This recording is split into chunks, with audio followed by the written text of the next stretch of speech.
Hello friends, ఈరోజు video వచ్చేసి మేము మొన్న సరదాగా అయితే సమ్మర్లో పిల్లల్ని తీసుకుని సరదాగా అలాగ పొలాలు అయితే వెళ్ళామండి. పొలాలు వెళ్ళినప్పుడు అక్కడ అయితే కోకో ప్లాంట్ ఫార్మింగ్ అయితే చూసాము. అక్కడ నేనైతే ఫస్ట్ టైం చూస్తున్నానండి ఈ కోకో ప్లాంట్ అండ్ ఈ కాయలను అనేది. అక్కడ నుంచి మా బాబు అయితే 2 కాయలు అయితే తెచ్చాడండి. ఒక కాయ అయితే వాళ్ళ ఫ్రెండ్ని ఈడో 2 కాయలు తీసుకున్నారు.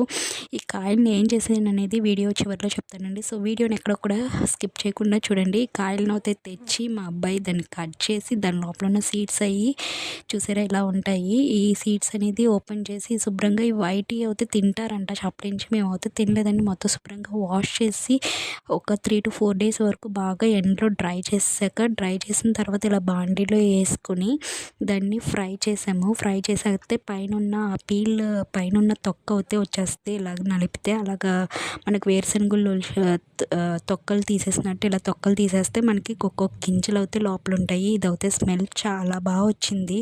చాలా బాగుంది. దీంతో మేము అయితే కోకో పౌడర్ చేసి దాంతో కేక్ అయితే చేసాం. కేక్ వీడియో అయితే షూట్ చేయలేదండి.